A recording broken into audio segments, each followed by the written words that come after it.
knows this creek would know not to go that fast. New tonight, we're hearing from neighbors about a tragic accident that killed a 16-year-old girl. Good evening, everyone. Residents say the water level on Ellicott Creek changes constantly. News 4's Callan Gray has been following this story all evening. She joins us live now. Callan.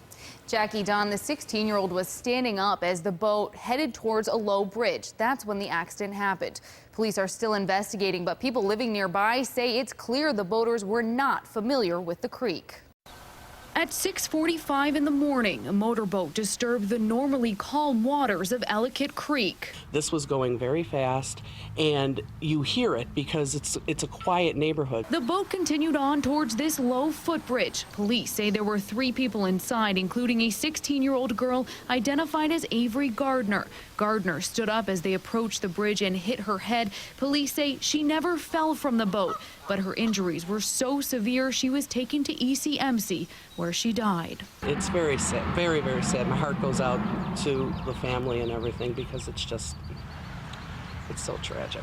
Diane Dudak lives across the street from the creek. She says they rarely see motorboats, and it was clear the 3 people inside this one were not familiar with the creek. If people are from the area, they know where these bridges are, where these walk bridges are. They know they're not that high. And she says the water levels change almost daily, which could make this distance even smaller.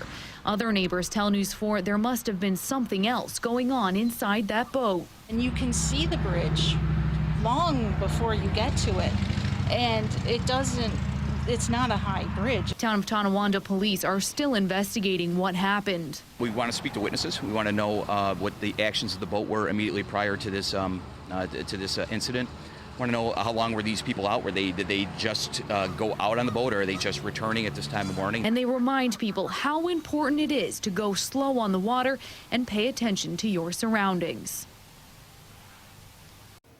16-year-old Avery Gardner is from Lockport. We talked to the principal of Lockport High School, who told us she attended school there until February 2013.